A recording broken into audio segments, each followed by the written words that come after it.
Good morning, good afternoon, and good evening. Welcome back to another edition of BackTracks BackLogs, the premier series that takes a look at games you either want to check out, new releases you haven't had time to dive into yet, or classics that you're thinking about running through again.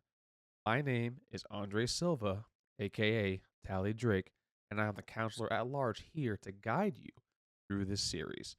Last time, we took on a nice little indie by the name of Jusant, and before that, we took on the behemoth of Elden Ring. Today, in the spirit of the spookiest of seasons, let's embrace the darkness and dive into what I feel is a modern classic in Resident Evil 7.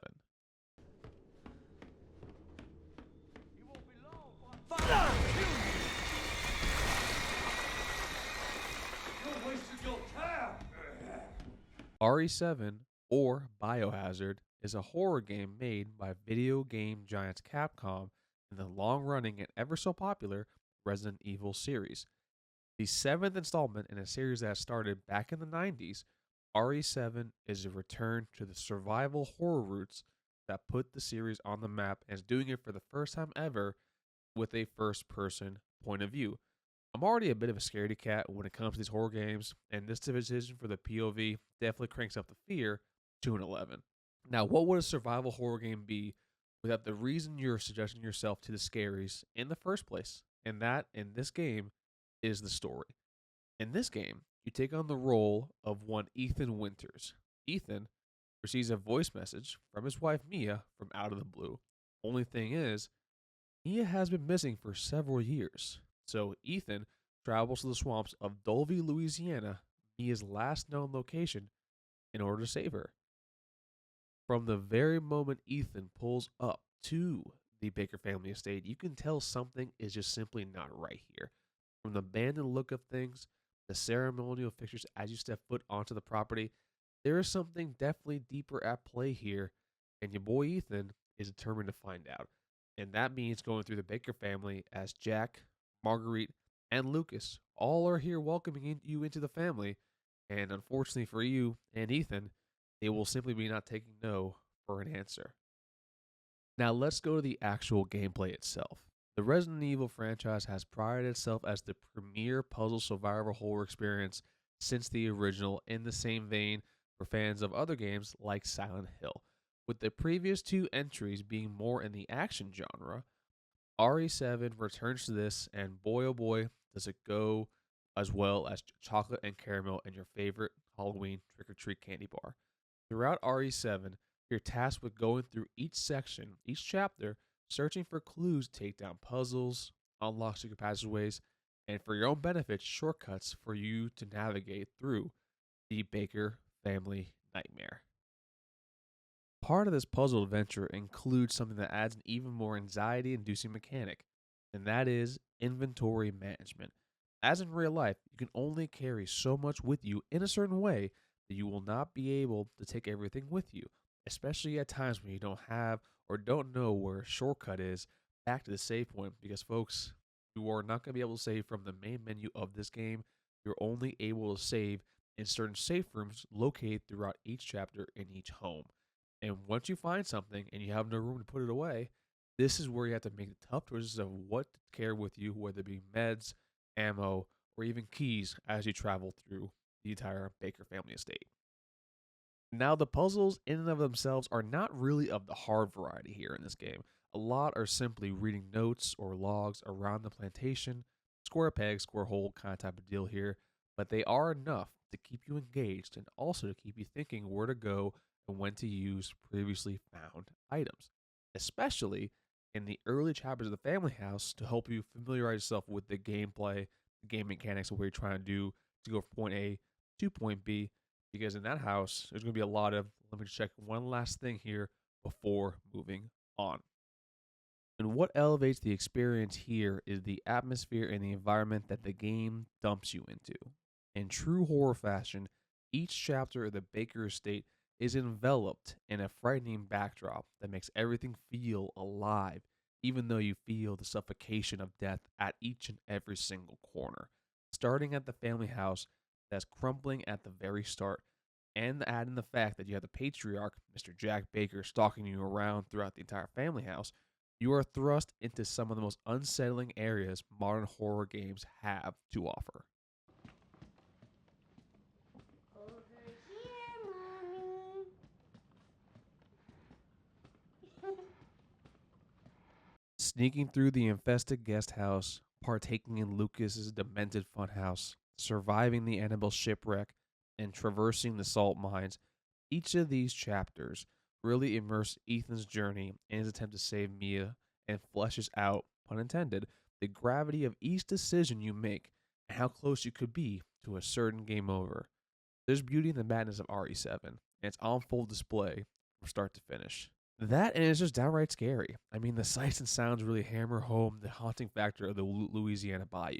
This isn't for the faint of heart, honestly. And for that reason, I recommend playing this game with headphones on at night to kind of get the full experience. Because, yeah, the look and sounds of this game will 100% jump out at you and get you.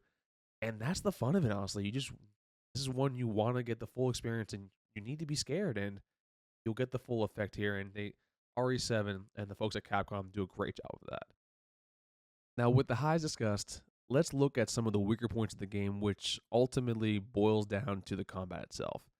Now, the combat here is your typical survival horror where you carry one, maybe two weapons depending on your storage loadout.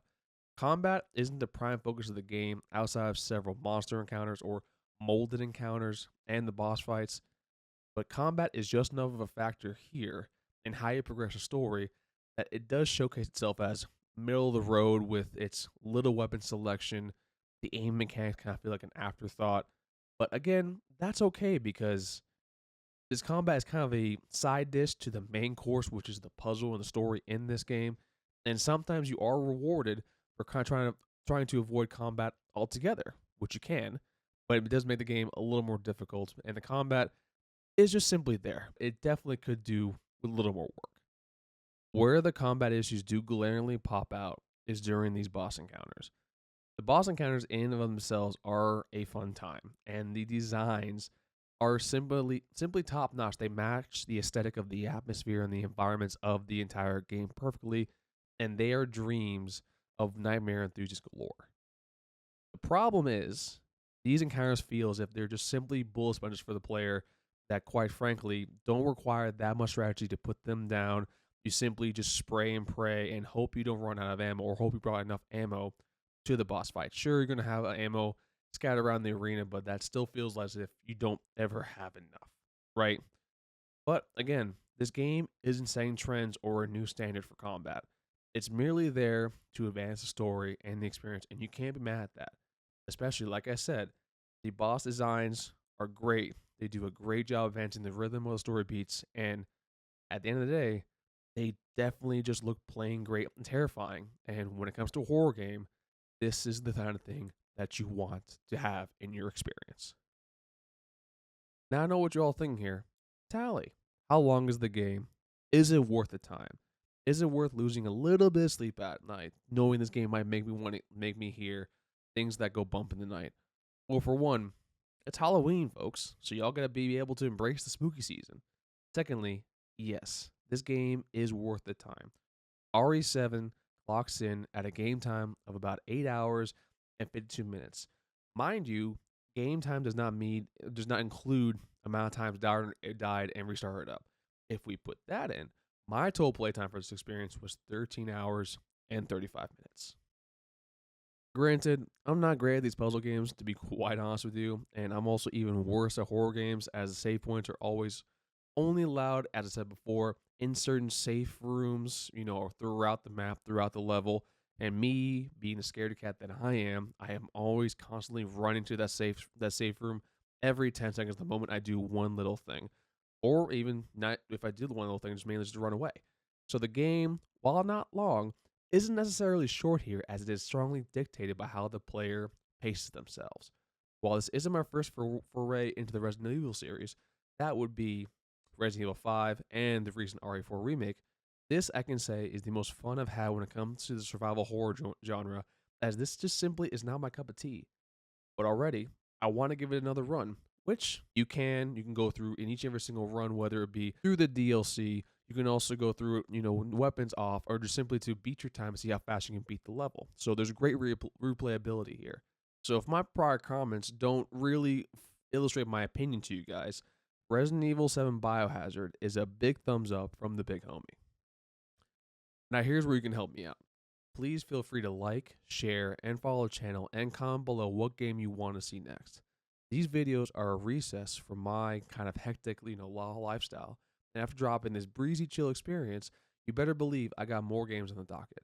I have a few more games in the chamber ready to go, but comment down below as I'm always open to suggestions. But whatever it is, once again, I want to thank each and every single one of you for sticking with me. Until next time, this was your boy, Andre Silva, aka Ellie Drake. And as always, take care, everybody. Happy Halloween. We'll be together forever.